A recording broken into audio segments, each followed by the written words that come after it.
જય માતાજી ખેડૂતભાઈઓ, આપણી ખેડૂત ચેનલમાં સ્વાગત છે। ને આજે આપણે વાત કરવાની છે જીરાની ખેતી વિશે કે આપણે જીરામાં પિયત આપ્યું હોય અને જે ઝાકળ આવે તો આપણે શું ધ્યાન રાખવું જોઈએ, તો શું કરવું જોઈએ।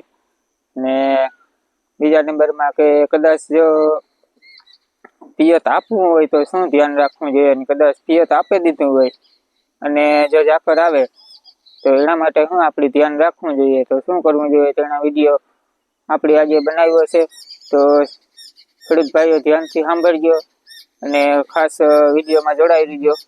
તો પહેલા આપણી વાત કરીએ કે ખેડૂત ભાઈઓ ઘડાઈને અત્યારે જીરાને 40 થી 50 દિવસની આજુબાજુ જીરા ઘણાઈને થયા હોય, ને અમુક ઠીક છે કે પાસેતરા હોય તો મહિના દિવસની આજુબાજુ થયા હોય, 30 દિવસની આજુબાજુ।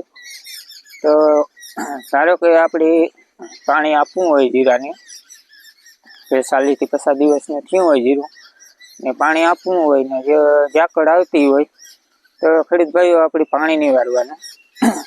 એનું કારણ છે કે ઝાકળનું રાવણ હોય કે 2 દી હોય, 3 દી હોય, 4 દી હોય, એ રીતના જે રીતના રાઉન્ડ આવતા હોય એ રીતના રાઉન્ડ આવે એનો એ 2 દીનો હોય ને 3 દીનો હોય ને 5 દીનો હોય, તો એ કંઈ 2-5 દિવસમાં કંઈ આપણે જીરું સુકાઈ નથી જવાનું।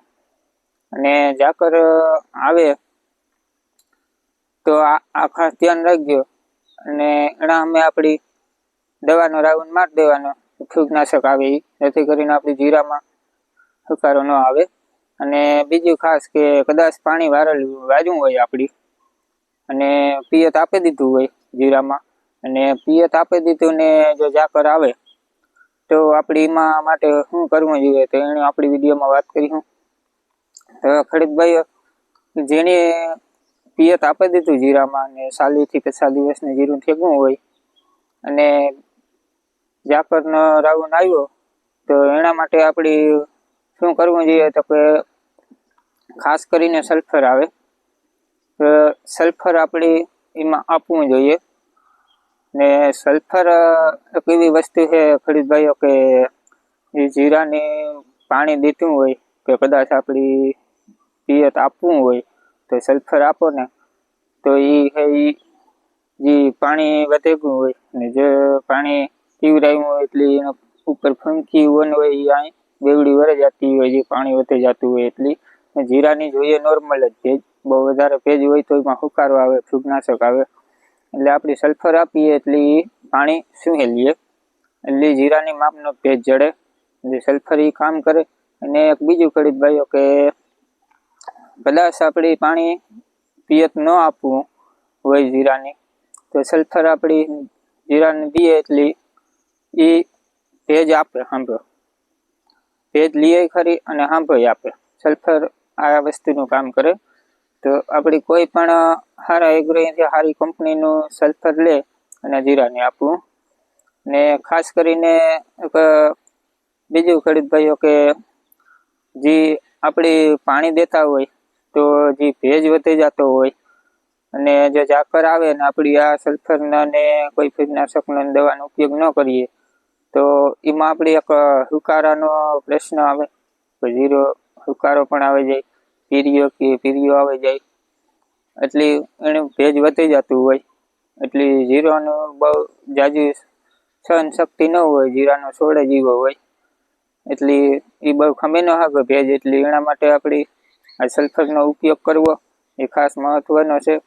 ને સલ્ફરનો આપણી કદાચ ઝાકળ હોય કે ન હોય કે કદાચ એનો રાઉન્ડ મારીએ અત્યારે તો નોર્મલ ઝાકળ તો હોય જ, જે આપણી સવારે જતા હોય ખેતરમાં ઘૂમરા મારવા એટલે આ રીતના કોઈ જવાર હોય, કોઈ ખડ હોય તો એમાં ખડમાં તમે જોજો કે ઝાકળનું હોય જરા ઓલા પાણીના ટીપા જીવાનું હોય એટલે નોર્મલ તો હોય જ, એટલે જીરામાં એટલી બધી સહનશક્તિ ન હોય કે એને એ નડે નહીં, એ ખાસ એની નડે જ। ને જો સલ્ફર આપો તો એ ખૂબ ઉપયોગી છે જીરા માટે, એ ભેજ લઈ લઈએ, જે જીરાની જોતો હોય એ જીરું ભેજ લઈએ ને વધારાનો ભેજ છે એ સલ્ફર લઈ લેતો હોય, અને જો ભેજ વધી જાય તો એમાં ઘણા બધા રોગ આવતા હોય પછી આપણી દવાની ટ્રીક કરીએ બધી તો એમાં અડધી નુકસાની આપણી થઈ ગઈ હોય અને બીજું પછી એ રોકાઈ જતું હોય. એટલે ખાસ અત્યારે અગાઉથી જ આ વસ્તુનો ઉપયોગ કરો એટલે જીરામાં કંઈ પ્રશ્ન ન થાય એવી ખાસ બધાની ભલામણ કે જીરાની જે ખેતી કરી હોય એ ઠીક છે કે અમુક ખેડૂત ભાઈઓ જીરાની ખેતી કરતા હોય તો એની બધી પૂરી જાણકારી હોય જ.